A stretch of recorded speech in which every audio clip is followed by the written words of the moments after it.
This is Blade Method Mindset, episode 17, with Corey Allen and me, Chris Trainer. Hello, Corey.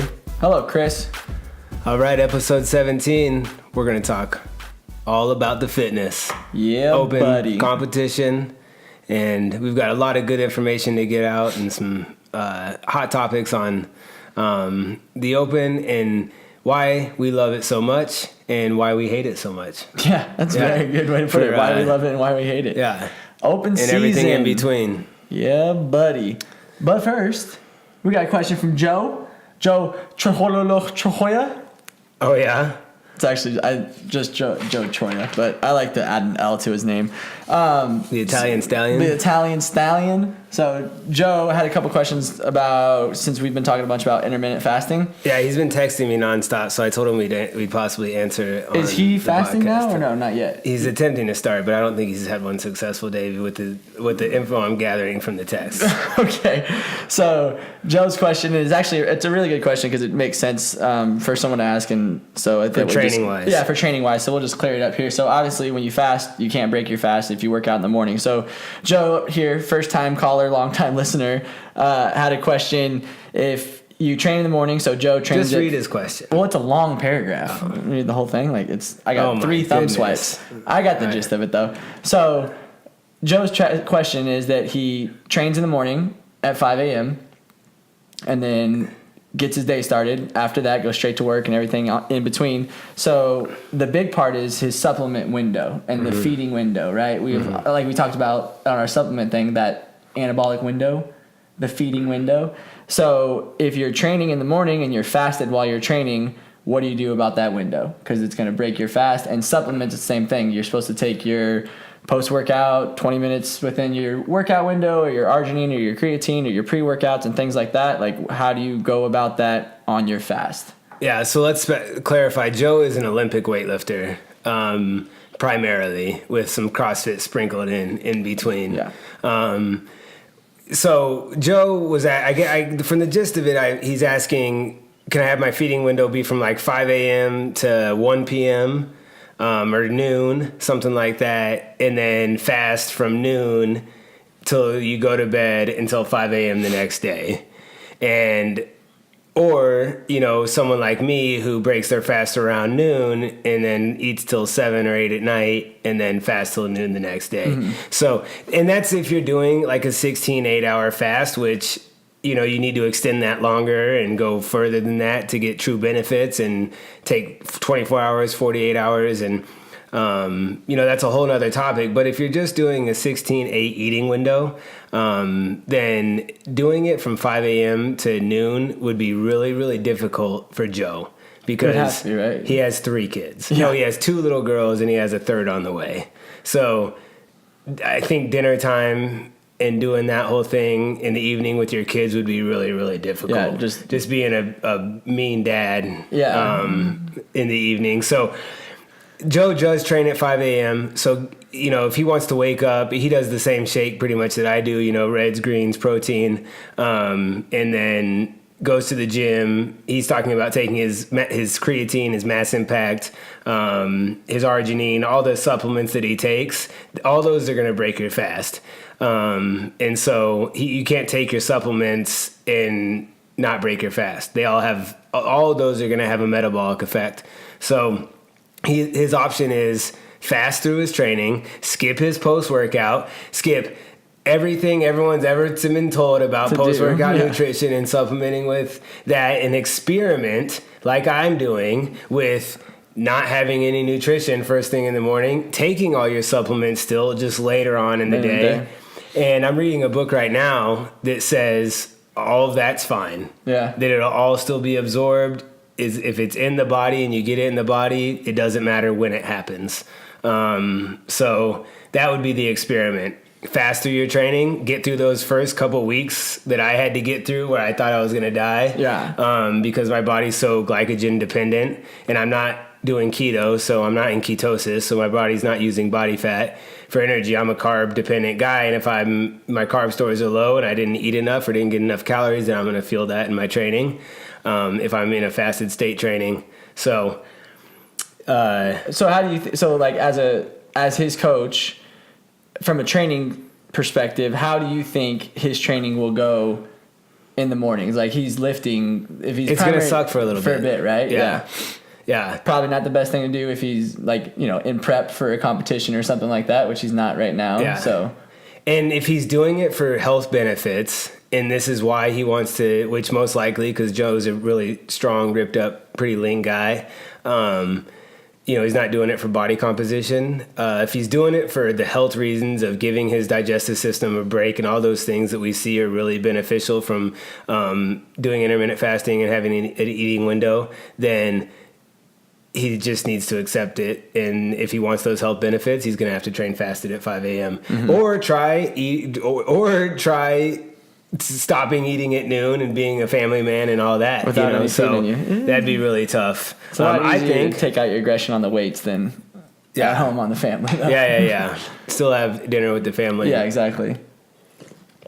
Yeah, so I hope we answered that question. And I was actually supposed to do a retest this morning. I posted on my story last night that I was going to do a 10-week retest on my fasting journey. And I forgot to do it this morning. I got to the gym and I just went into gym mode and completely forgot to get on the InBody and retest.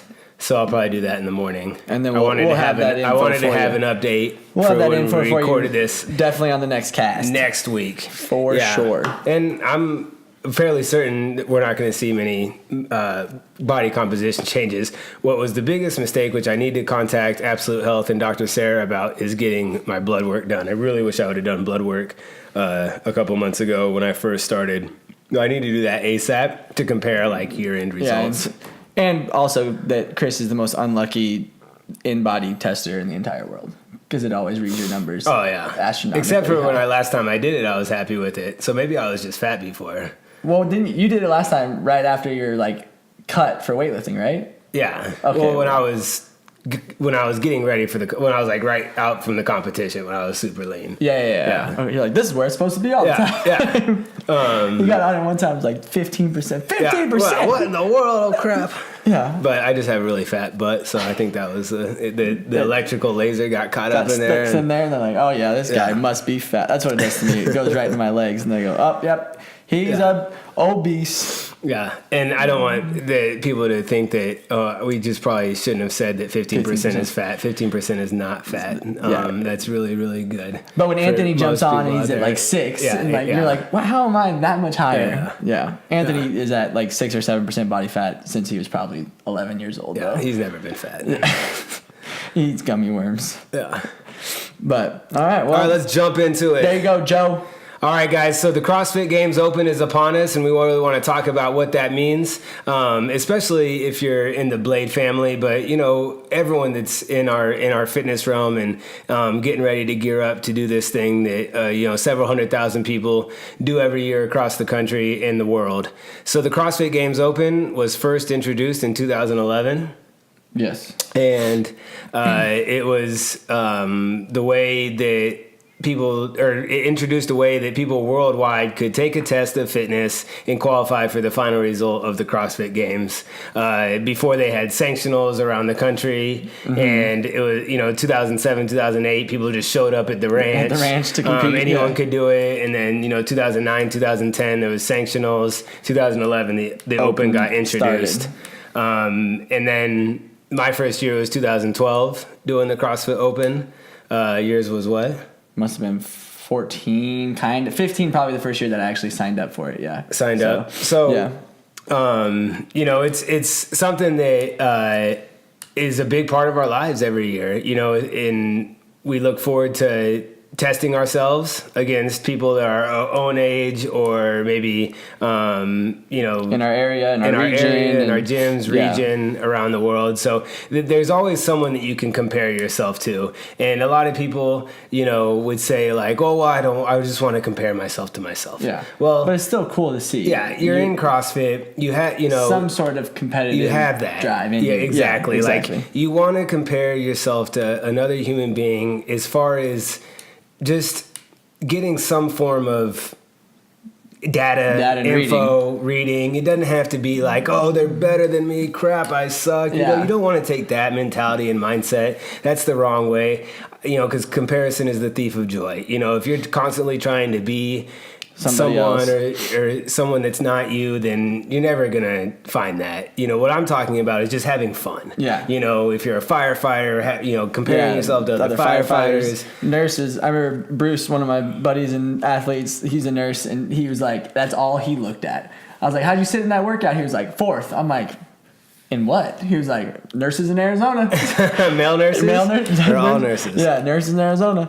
He's like, "I don't care. I'm not looking at anybody else. That's the only thing that's on mine." How many male nurses in Arizona? I don't know what there was there, or maybe it was Regen. I don't remember, but it was a lot. I mean, a good number. But that's what I'd love. He was like, "Is he a nurse?" I was like, "No, I don't care." Next. I can't believe there's not a CrossFit coach. There should be. I mean, obviously, a lot of CrossFit coaches do it, so it'd be a thing. But it'd be good. But like a career CrossFit coach. Yeah. Like if this you got to coach more than 20 hours a week. Yeah, boom, put that in there, and then we'll see where you're at. But so, that aspect of it, just getting to get on a community leaderboard and doing that and having fun with it. So if people that don't know what the CrossFit Open is, that is listening to this, it's a one workout per week for 5 weeks from the end of February to the end of March gets released on an online platform, and that may be changing this year, and that's a whole nother story. Who knows? But for the past several years, that's how it's been. Dave Castro, who is the director of the CrossFit Games, would get on at a gym somewhere around the world, and two people would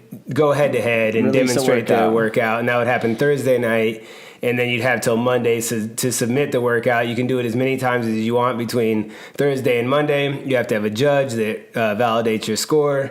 And if you're trying to make it beyond the CrossFit Open, you need to videotape that to show validation of your standard of movement, range of motion, and equipment and stuff like that. So, and it was awesome. Like, it was so much fun watching the release. Like, you get so much like amped up energy going into like, what's the workout going to be? Like, that whole 5 weeks is... Well, we don't know what's happening. Yeah, we don't know now. Well, who knows what's going to be? It could be the same thing. It could be... But we know what we're going to be doing, and it's going to be the intramural... It'll be us doing the same thing. Our intramural open, so that kind of transitioned us to... So that's what the CrossFit Open is, and it CrossFit Blade, the Blade method, we are...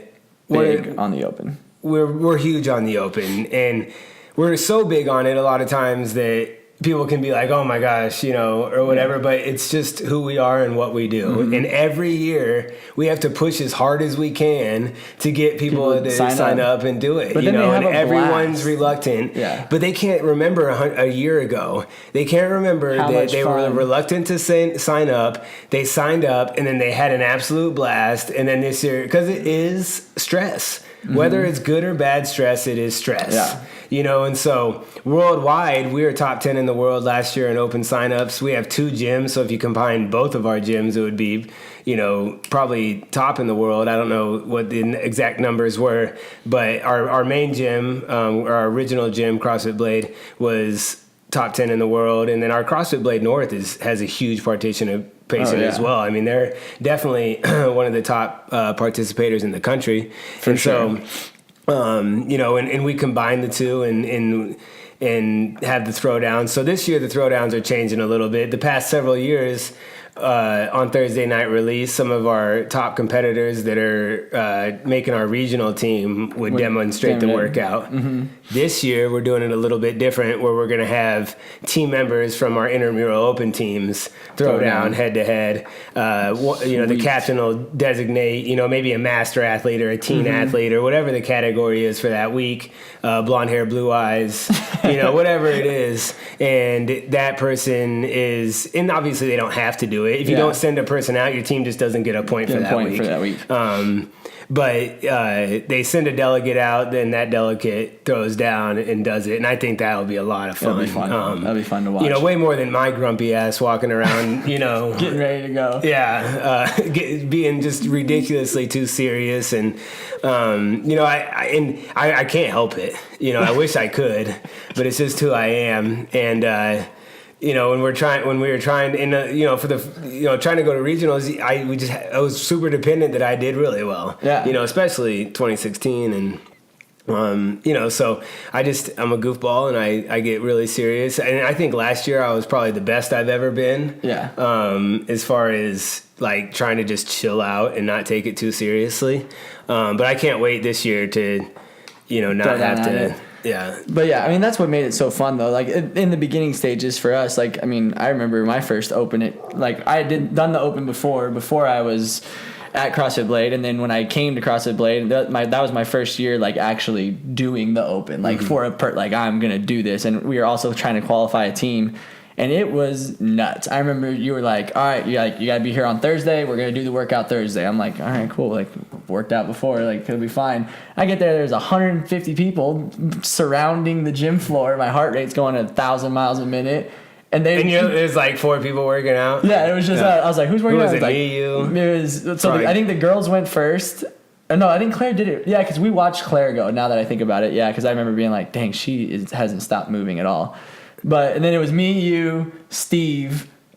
I think it was just us 3 because it was the first workout was 16-1 with the walking lunge. So we could only have burpees and chest to bar. 3 people, and I remember them releasing that workout and being like, dude, I'm good at chest to bars. And I got strong legs. I can do a lot of lunges. It's like, I'm going to crush this. Like, my first workout here, I'm going to destroy it. And I got 3.5 minutes in, and I looked at the clock thinking I was at least 17 minutes into this workout. I was like, it's almost over. Yeah. And I looked up, and there was still 17 minutes to go. I was like, oh, boy, I'm going to die. I probably just ran laps. Everyone. Well, yeah, you were going down and back so fast, and I was like staring at the rig, and my dad's like, "It's 8 chest to bars." I was like, "I know how many it is. I'm tired. That's awesome. I can't go anymore." Oh man, that sucked. But 2016 Stevie was a fit Stevie. Yeah. Boy, that man wanted a spot on that regional team. Stevie was getting after it. Yeah, he always like when we have a repeat workout, he'd be like, I'll be like, Steve, you know your score? And I'll because I've already looked, and he'll be like, is it 2016? Because it doesn't matter if it was 2016 because I'm never going to be there anymore. I've got 3 babies. Yeah, I'm not that 2016 Steve anymore, rolling through snatch ladders and being able to breathe. Watching that big boy doing bar muscle ups and strict handstand push ups, crazy. So going to the history of the Open a little bit for me, 2012, I thought, I was like, I'm going to destroy this thing.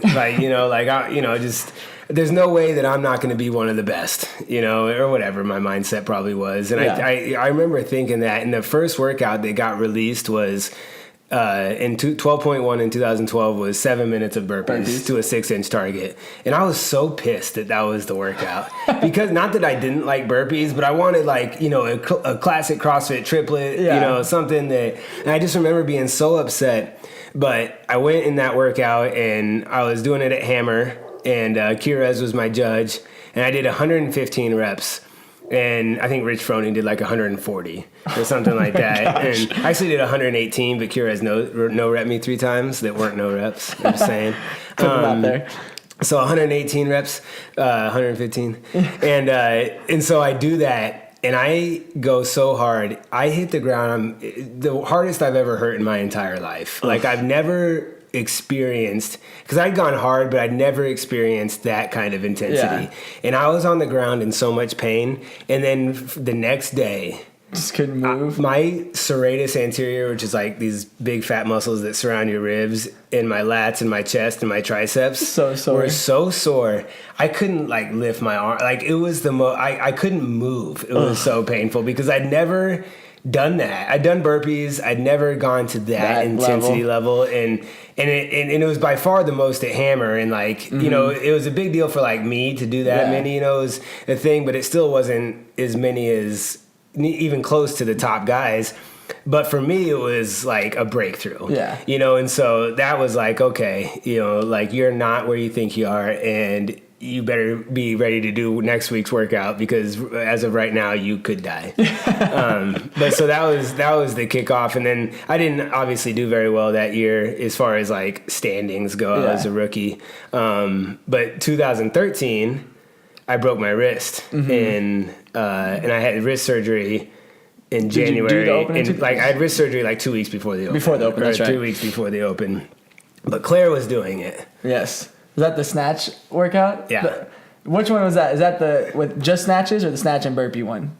Snatch and burpee. Yeah. Started with 45 pounds for the girls. That's 75 pounds for the guys. Which is looking at that workout now, like when we retest that workout in the gym, it's not even fair. Like, I remember we did that. The girls' weights were so low. We did that the other day, and Julia's like, oh, what do you think? I was like, it doesn't matter. It's not the same workout anymore. Yeah. You're going to be way ahead no matter what. Yeah. Yeah, it's crazy how much Claire would walk through that workout now.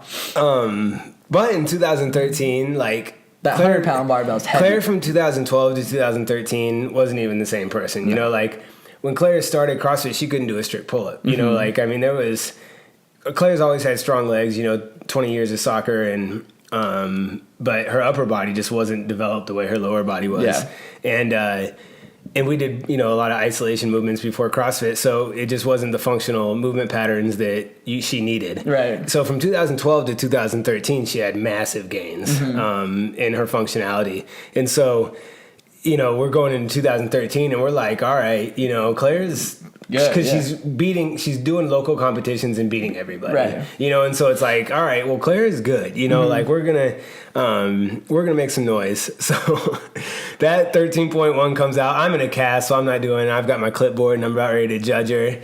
And 3, 2, 1, go. She's got an empty men's bar, and she starts the workout. And she's doing these snatches, how Claire does, and she shuts her eyes. Closes her eyes, you know? And, and I don't know how many it was in. It was the first 10 snatches. And she just smacks herself, and she's trying to go so fast. Bam! Right barbell right in the forehead. And and I no-rep her. And simultaneously, as I'm no-repping her eyes roll back in her head, and she falls down on the ground. And it's the worst thing in the world because it's on video. We're videotaping her. And I throw down the clipboard and walk away. What is wrong with you? I don't know. I don't know what's wrong with me. It was a horrible moment. Horrible moment as a coach. Horrible moment as a husband. And everything in between. It was on video. Thank goodness that camera, the video, we haven't been able to find the video. But watching it a year later, it was hilarious. Yeah, I bet. Knocking herself out with the barbell and me throwing down the clipboard and walking away. She knows how much I love her and how much, she means to me and her fitness. And so whatever, she knows. But it was funny. Yeah. Later on, hindsight. And so she ended up first 2 workouts in 2013, she was crushing it. She was top 30 or 40 in the region, and then 13.3 was the repeat with the muscle ups, and she didn't get a muscle up. And so she plummeted after that. She didn't qualify that year. She qualified barely, 14. No, right? she almost did. 14 was her first year. Yeah, 2014. That's right. Yeah, so enough memory lane, but the Open has got awesome memories, so and we much could fun. sit here literally and have an entire podcast on nothing open but memories. Open memories. And repeating workouts, and not us, but members, and the achievements. I'll tell one Lisa Coltvet, who I've been training for years, going on a decade, and she's a high level marathon runner. She PRs her mile or runs a fast marathon. She's whatever. She's a rabbit. There's not a lot of excitement. Right. I remember an open workout where it was 2016, the squat clean. Yeah. She hates weightlifting. Not hates it, but she's a marathon runner, and she's really small, and it's not what she grew up doing. And so, but she hit a clean that she had no idea that she was going to be able to do. Was on it? And hit that clean, and she stopped the workout and ran around the gym 15 times, screaming her head off. That kind of excitement. We're talking about a girl that runs the Boston Marathon and the New York and all the major marathons around the country, and is a really high level at it. She ran a half marathon on Sunday just to pace someone, and so. Gosh, that's ridiculous. But she hit that clean, so.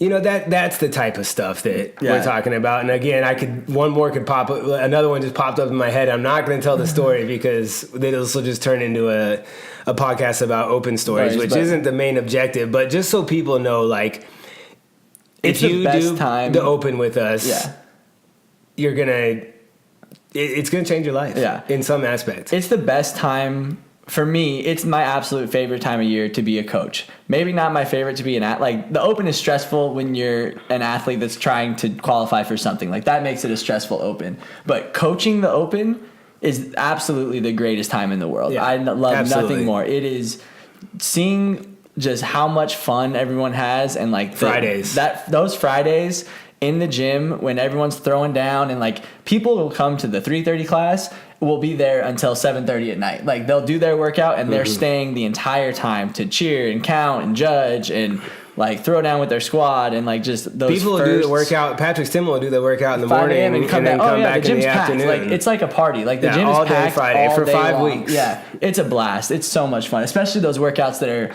like the heavy squat clean workout, like things that people are for sure going to get their first of something. Like, those are the best ones. Once they release those, that's the first thing I think about is like, dang, someone's going to get their first muscle up in this workout, and it's going to be a blast. Like, everyone jumping on the bar and trying to get their first bar muscle up in 16.3, and then again this year in that bar muscle up total or bar muscle up ring muscle up workout. Like, that part is fun. That's the best part about the Open for me, is that experience of coaching it and seeing all the people that kind of get out of their comfort zone and really throw down. Yeah. So you know, people will think that like we get something out of this. Open, we push it so hard, CrossFit cuts us a check. Because here's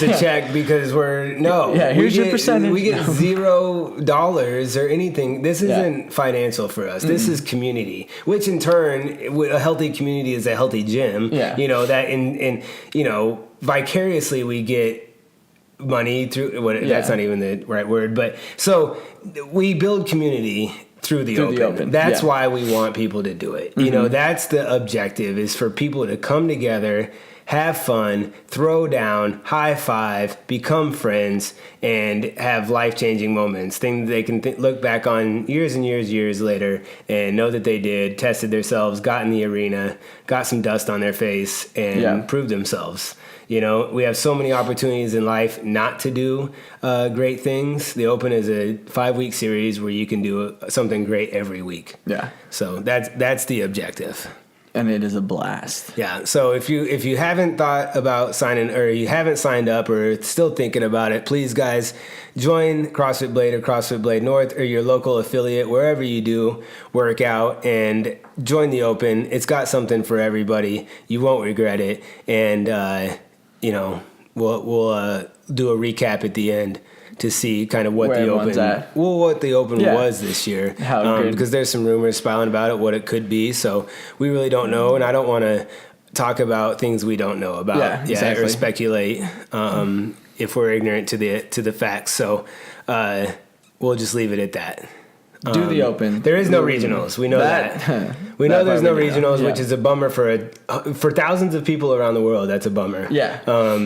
That's something that we have lifelong memories from and put a lot of time and effort into. We have friends that have put a lot of time and effort into that. Businesses have been built around going to regionals, and so unfortunately that's no longer the fact. But guess what? That affected 6 people out of the 200 people we had signed up for the Open last year.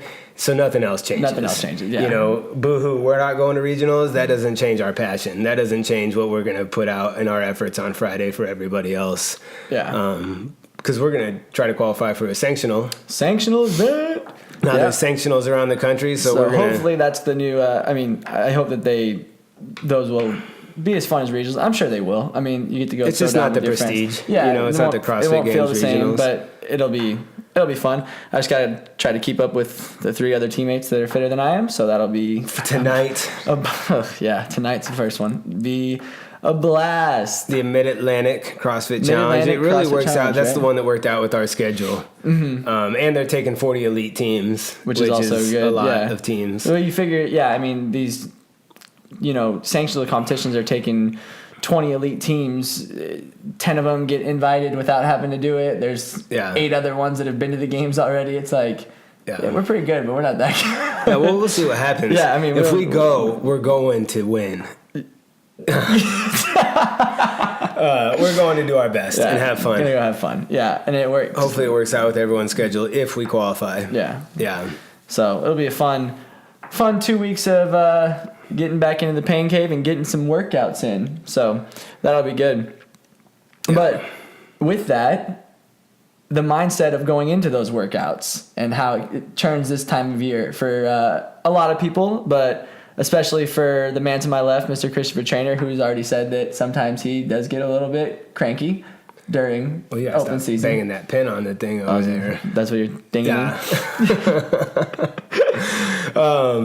Yeah, so like this is something that like people that are super close to me, like Claire and Tara, and you and your dad, and like I get, it's just an immense amount of pressure, of like qualifying Claire as an individual, our team, your dad, and then obviously all of our other athletes at the gym that are the most important thing. Yeah. And so it's not the same, throwing down on a Friday. There's nothing beyond that, but it's no less important to me that making sure everybody is successful and has a great time. And Claire does a great job organizing the intramural open, and our captains do a great job. And so there's that part's really taken care of. But on the other competitive side of all those things, I just put an immense amount of pressure on myself. And if I wasn't an athlete and I was just a coach, it would be different. Mm-hmm. And if I was just an athlete and not a coach, it would be different. Those combined things, and there's goofballs out there that were never good athletes, will be like, you can't be an athlete and a coach. It doesn't work. Blah, blah, blah. Mm-hmm. You're just not an athlete. Yeah. Like that's basically what it comes down to. And so you can be an athlete and a coach. I've done it for years. Mm-hmm. And, the problem with that is, where does your focus lie? I'm thinking about myself while I'm thinking about Claire, while I'm thinking about the team, while I'm thinking about your dad, and it can just become this big old black hole inside of me. So, and what it does is it affects my attitude on a day-to-day basis with people that are important to me and close to me. And so my goal every year is to not let that happen. Yeah. And this year without regionals, I think that I'll be fine. Yeah. Now, I am a 35-year-old now, but I have no visions of going to the games. I'm not there. I want to do my best and obviously make the top 200 and go on to the Masters qualifier, which I believe I can do. And I want to do my best and finish as high as I can in there, just because I always want to do my best and prove myself. But I'm not, and if I was focused on myself going to the games, I would have to put in a lot more time and a lot more effort than I'm currently putting in. And I'm just not willing to do that because other things would suffer. And so that being said, I do have your dad that we've been working at for years, and so we had a little tiff the other day. Like, something happened in training, I didn't agree with it. He didn't agree with how I responded to it. I acted inappropriately, and something I'm ashamed of. Because it happened in front of other people, and it was just an athlete coach thing. And guess what? Athletes and coaches sometimes have big time disagreements and yell at each other, and we love each other, and it's all good, and our relationship is fine. But the way it happened was because of that kind of pressure, because it's constantly getting to me, because that's just the type of person that I am. And so me putting that kind of pressure on myself and expectations for where I want your dad to be, and when I saw something that was taking away from that, I responded poorly. In the way he responded when I was trying to explain it, got me fired up, and I don't know if you even heard about this. Have you heard about it? Oh yeah, I hear about everything. Okay. Yeah. Well, anyway, so anyways, that happened, but like that type of incident is what I can't let happen. That I don't want to happen ever in my life, because it's a poor representation of who I am, and it is just not acceptable, so for who I want to be, who I constantly work for every day to try to become. And so, that happened, and it's over, and all I can do is try to not let it happen again. Who knows what will happen? But, so that type of stuff, like, I'm really looking forward to, besides the regionals and that being gone, like conquering that this year, just to go in fun-loving, have fun, and be a great coach and a guy people want to be around and an inspiration to people. And, and I get emotional talking about it because it is super important to me, but I just want to be the person to other people that I'm trying to be. Yeah. So that makes sense. But there is a lot that goes into that. Like, if you thinking about everyone else on the floor. You're thinking about yourself. You're thinking about the gym. Like that can be, I can understand where that can be a lot to handle in that high pressure situation. I mean, I can say myself from firsthand knowledge that you, as a coach, when we do open workouts and we don't do them against each other, when they're not with each other, is the best thing in the world. You're calm, composed, like you keep me exactly where I need to be. But it's hard to do that while you're also working out. Like we're competitors, we want to race each other like that, you know. Yeah. So I can see where that's hard to try to do both in the same instance. So not having to worry about the doing it end and just worry about all of your athletes and getting them as far as they can. Like I think that's going to be an easy, maybe not easy win, but a much easier win this year than maybe in years past for sure. Absolutely. So, I'm really bummed about what? Ashley not being able to compete for a region, because that girl is so fit. Yeah, right now she would go to regionals in a heartbeat. That does suck. I know. Not only go to regionals, but I think she'd be top 10 in the region this year. Yeah, she's super strong, super fit, and won't stop working out, which is a difficult situation. Like we're doing the sanctional qualifier, and I'm like, take Thursday off. We're not working at no class WOD, just rest. Right. You know, we have 3 squatting workouts to do in a row. Like, just chill. And at like 9:00 Wednesday night, she's like, can you just give me a workout to do tomorrow? I can't take 36 hours off. I just need to do something. Like I sent her I gave her all her paces on the rower and bike and exactly where she needed to be and shouldn't go beyond it. And it was 30-minute active recovery workout and sent that to her. And I was like, go over these paces, be here. And then last night, she's like, so what workout are you going to do tomorrow morning? I'm like, I'm probably going to do something. Yeah, just don't think about it. We have to do the sanctional workout Friday night. She's like, well, what is it? Yeah. I was like, just come in and we'll figure out and we'll do something. Well, and then she had it like timed in her head. She's like, well, we're only working out for 7 minutes. And I was like, what are you talking about? On the sanctional event. She's like, well, it's a 10-minute workout, but you don't both get to work out at the same time. So you get to rest a little bit during the double unders. So about 7.5 minutes. It's just not enough working out is what she was. I was like, okay. And I can understand that too. But like for a girl like that, there's really nowhere to go because, well, she could qualify for a sanctional, but there's just, it's so your schedule. She has a 9-to-5 job. Yeah, exactly. So those type of things. And we don't need to talk about that too much longer, but those type of things are still a bummer but hopefully we'll go compete as a team, but just to showcase her individual talents. Yeah, she's a beast. That's but hopefully we qualify for USA Weightlifting Nationals, which would be absolutely huge because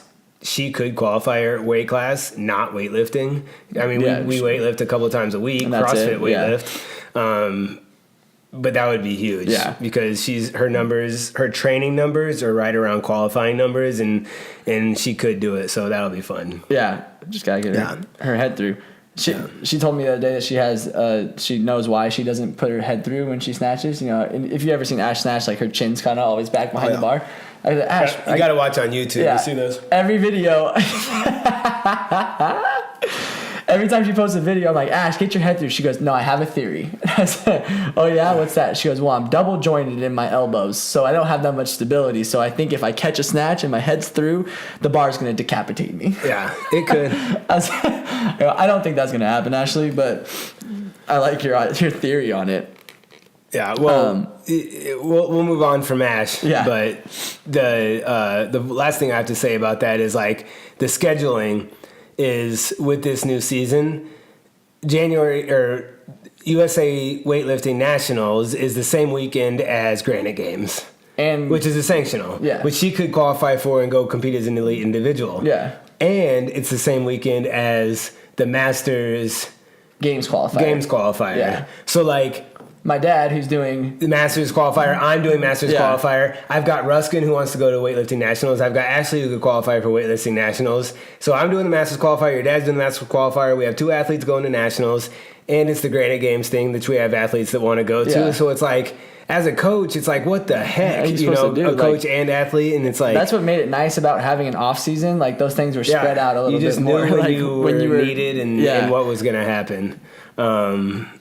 And USA Weightlifting is not CrossFit, so they don't care. They're not coordinating their schedules to work around each other. So, those type of things are adding to the Stresses of being a coach. As well as running 2 gyms and making sure all of our people are taken care of, you know? And getting ready for a baby. And getting ready for the baby. Yeah. Yeah. Which is a huge blessing we're super excited about. Yes, indeed. What do you think? But so, who's the Open for, would you say? Like, I mean, a lot of people don't know. Like, so this is what we wanted to cover. Right? So even though we've talked about this for the past half an hour, even though we've talked about all of this stuff, there's still people saying, well, it's just not for me. Yeah. Yes, it is. Yeah, it's for everybody. It's especially for people that say it's not for me. Yeah. Because that's the person that is going to change the most out of having some experience within that 5 weeks. And it may be a 5-second experience, but it's going to be so impactful that it could steer the direction of their life. And people will be like, oh, that's kind of cheesy. No, that's a fact. I've seen it happen. I've been in this business my whole adult life. I've seen 5-second moments in people's fitness change the direction of their life. And I couldn't be more serious about that. So, you know, if you're thinking there's no way that could happen for me, you don't know. You've never stepped in the arena and put yourself to the test and seen if that can happen. So it is for absolutely everybody. Yeah, no doubt about it. You should do the Open because it's a type of where average individuals that may sit in a cubicle from 9 to 5 or stay at home mom or walking around a car lot or whatever it is that you do for a living that comprises most of your time during the day. You take an hour a day, 1 time a week that is electrifying. It will, spear volumes of life into your soul is what it'll do. And, you know, I'm super passionate about that. And I think that people that hear that are like, what is he even talking about? You know, like, but it's true. Cause if you haven't, like you said, like you've never seen that happen. Like you've never seen an attitude change from being in the Open. I mean, it's insane. I remember I had, you know, one of my longtime athletes, Kira, she's a mom of 3. She came to me in my first gym that I worked at and had never touched a barbell in her entire life.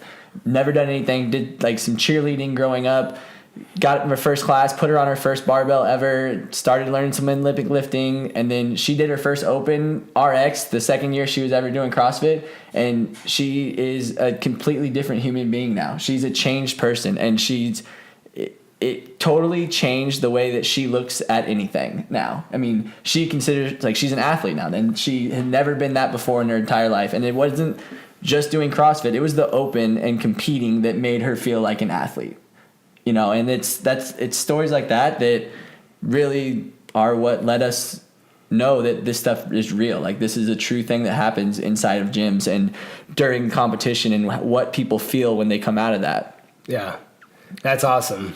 And so, even so, someone will hear that and be like, well, I don't want that. Yeah. Well, then that's not for you. Yeah. Like, if you don't want positive changes in your life or to be a part of a community or awesome experiences or to have impactful, life-changing things, and then, yeah, it's probably not for you. Yeah. But I don't think that you're really around our gyms or even in the situation to let that actually affect you. To be in the Open. Yeah. You know, you're probably doing something else. You know, like... Yeah, you know, so if you are in this situation, that's what we're trying to, you might not think you are, but if you're around Blade, you're around another awesome community in a CrossFit gym out there somewhere in the world, then this is for you. Yeah, so absolutely. And it will happen. Yeah. Yeah, and like we said, you know, anybody, whoever you are, it doesn't matter your age. I mean, we've got 55, 60, 65-year-old people doing the Open with us. Yeah, so age. Yeah. Well, there's a couple things. Masters. Well, masters, but you know, I wanted to touch on the age thing real quick because I had a conversation with one of our longtime members, Irene Racy, now Irene McKeag, who's been with us since I think 2013. She's going on 6 years at Blade, and she's just an awesome lady, mom. And a good friend, and she was talking about, we were reminiscing, and she was talking about when she first came to Blade, she couldn't do a burpee. She'd go down to the ground, and she'd have to crawl herself up off of the ground to get up, and she couldn't do more than 5. Mm-hmm. and we were talking about this morning, and so she couldn't do burpee is a gymnastics movement where you jump 2 feet back and use your hips to spring 2 feet up and then jump off the floor. We did partner burpees this morning where you have to do a 2 foot jump back, 2 foot jump up, and then jump over another human being. Yeah. Which Alan goes this morning, that sounds dangerous. I said, Alan, it is dangerous. Especially when, Alan's a big old dude and he was partnered with Bella, who's 5 foot, 120 pounds, so I was like, that's definitely dangerous. Don't fall on her. Yeah. But that's what we're in here for. And so anyways, going back to Irene, we were talking this morning, and this morning she was doing partner burpees with a 2 foot jump back, 2 foot jump up, jumping over another human being at 50 years old. Yeah. 6 years older than when her 44-year-old self had to go down to the ground slowly, and crawl up, and couldn't do more than 5 of them at 44 years old. And now she's 50, and she's doing a high-skill gymnastics movement for 24 minutes with a bike, with a dumbbell snatch, with a lunge. Yeah. What the heck? Exactly. If that's not, that's not a 5-second thing in the open that will steer the direction of a life. That's just CrossFit. Yeah. That's just, but she's more prepared to do the open at 50 than she was 44. At 44. Yeah, exactly. At 50 plus, who knows? She'll probably be RX in some of the workouts. Right. Whereas before it was like, how the heck are we going to get Irene through the open? So, what in the world? Like, this just jacks me up and fires me up when I get to talk to people about this. That's life-changing. So that transition to another long-term member that we've had, Jason, who's been with us since the smallest box, since we were listening to a boom box and counting rocks and had 2 rowers. Jason Grossman, he was talking about he's been coming in early this week, and he says it's because of the podcast, which is super impactful. That's if there's only one person's life that can get changed from this, then we're doing a good job. And so Jason's been notorious for not being the most intense exerciser on the planet, right? He's with that 7 a.m. crew where they kind of march to the beat of their own drum. Yep, the intensity level's a little bit lower. They're all friends, great dudes, and we love them. But and they love working out. They love CrossFit and competing against themselves. It's like Tim and Luke compete against Jason and Corey, and they have for years at 7 a.m. That's always been the I used to keep a scorecard.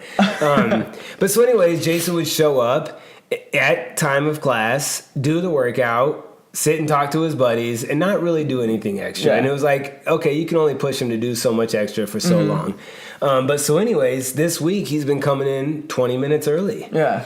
And he said, I listened to the podcast, I've been waking up, and I've been eating and chugging water, 24 ounces of water, and coming in and trying to do more mobility. And if you guys know Jason, that's a big deal. For sure. And so he was like, instead of trying to go back to bed for 30 minutes at 5 a.m. or whatever, I just got up. Yeah. Because people, that if you wake up and you're wide awake, even though if it's 45 minutes before your alarm, you're not going back to sleep. But if you do, then you feel like crap. Yeah. If you don't reach a full sleep cycle, right? Or a 30-minute window. Sleep cycles happen in 90 minutes and whatnot. So it's been proven that like a 15-minute nap, a power nap can be beneficial, a 30-minute. But if you go to sleep for 40 minutes and then you're trying to go through a whole thing, but your alarm goes off and wakes you up at that 40-minute mark, and you've already transitioned into another wavelength of sleep, you're screwed. Yeah, you're going to feel tired, like crap. Yeah. And so wake up. Just get up. And so anyways, he did that, and he came in. And so in that conversation, he said, I'm old. He's always said this. Yeah. He's been saying it for 4 years. He's older, I'm old. Yeah. And that's when I was like, Jason, you're not old. He's 39. He's going to be 39, which is not old. Not old. That is freaking prime. And so, and he's like, well, maybe I just use that as an excuse. Yeah. And it's like, Jason. And I told him about the conversation I had with Irene. The exact same thing that I just talked about. I talked to him about the conversation. And then I brought up your dad, Lon. I was like, yeah, when Lon was 38, he had a beer belt. He had a big old gut and couldn't do a strict pull-up. Yeah. And look at him now. He's 50 and he's got an 8-pack and he's one of the fittest men in the world at his age. That is the worst thing that a human being can do is say, I'm this age, I can't do this. Or I shouldn't be doing this. And what it really got me thinking about was what if we can get someone from the moment they live, or from the moment they give birth, to not do the video games, to stretch regularly during the day, to drink enough water, to take the right vitamins, to eat the right foods, through adolescence, into their 20s, and never do anything wrong? We've never seen that, you know? And so, like, could he live to be 140 years old? Right. You know, so, like, you can be 38 years old and be younger at 48, chronologically. No doubt about it. We've seen it happen. So wherever you're at today, however old you were, how many moons have passed since you popped out of your mom, it doesn't matter. That's just a number. Wherever you're at today, you can reverse and get better and younger and fitter next year, 5 years, 10 years from now. No doubt about it. We've seen it happen over and over and over again. And this is 2 examples this morning where Irene, we got to see it over 6 years. Jason, it's happening now. Right. If he continues to do the things that he's doing right now, he's definitely going to go after. At 40 years old, he'll be fitter than he is at 38. Yeah. And we'll see a completely different human being. Yeah, and I'm so excited. I'm going to keep on him. He's going to hate it. Yeah. But I'm going to keep on him about it. I know. He was in there bench pressing this morning, getting a little swole session with Corey. Mm-hmm.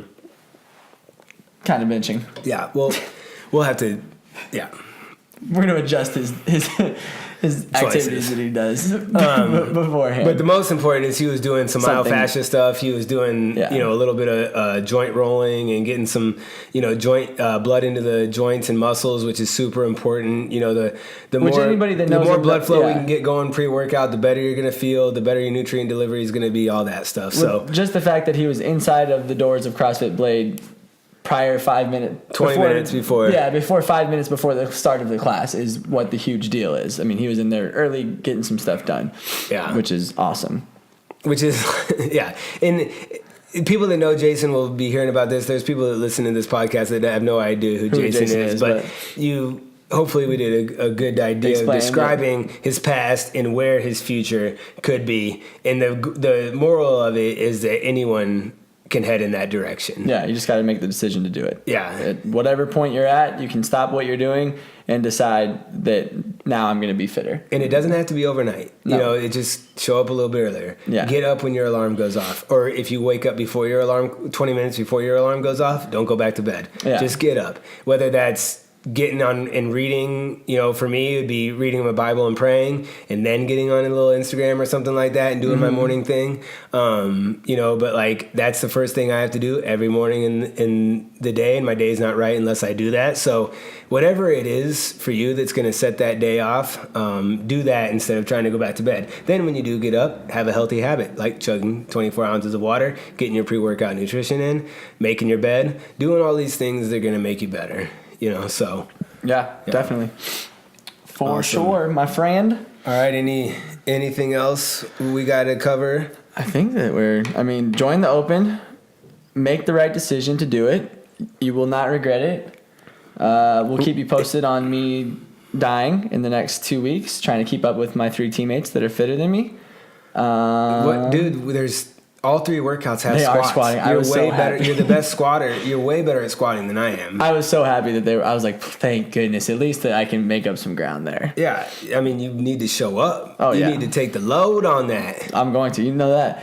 The problem is, it affect everything else. That's what we can't have happen. Going ham on those dumbbell squat cleans, and now you can't do any more toe to bar. I'm sorry, I can't do it anymore. I'm tired now. Yeah. You're synchro in those. Yeah, I know. Dang, I was like 25. I was like, Chris, just do all those, and then I saw synchro. I was like, come on, man. Yeah. Let us split it up the way we choose. How's the book coming? Book's good. Chapter. I gotta look what I was at last night. I gotta double check. Coming along though. It was a Christmas present. It's the 3rd week of January. I'm working on it, dude. Some habits take a little longer to get off the floor. Yeah, take a little longer to get off the floor. You just finished one, yeah? Yeah.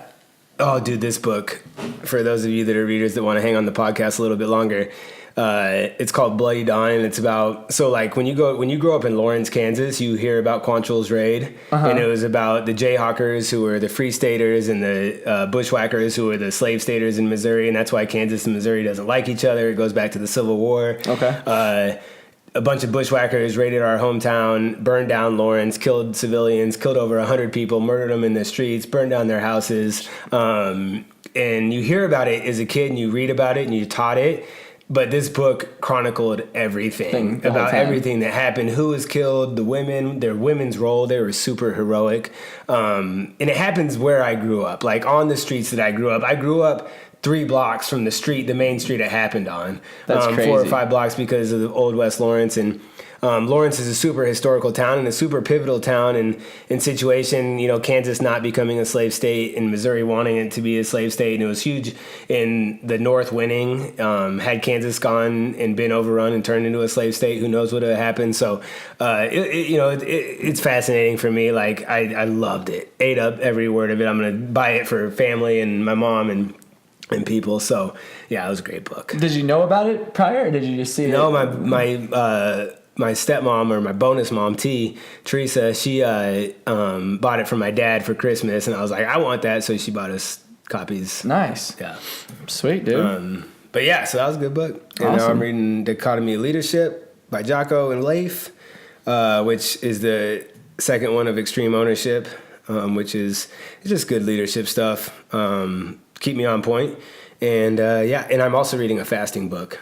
Oh, yeah. I remember you've been working. Which I dug into, and I got like 5 chapters of it done yesterday, and so, yeah. Sweet. Good info in there for everyone that's wanting to get into it. Yeah, it's just, so I can speak a little bit better. It's awesome data and awesome stuff to learn about that I had no idea about. So, yeah, it's good.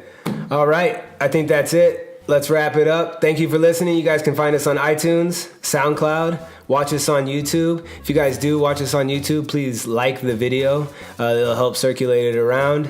Write us a review on iTunes. Give us a 5-star review, SoundCloud. And we really appreciate it, guys, because we need all the help from our listeners. If you like this podcast, that we can get to help us. So, and remember, guys, any questions you have, concerns, comments, you want to hear something, reach out to me, Corey at CrossFitBlade.com. That's Corey with no E. Thank you very much. We'll see you later. See you later, guys.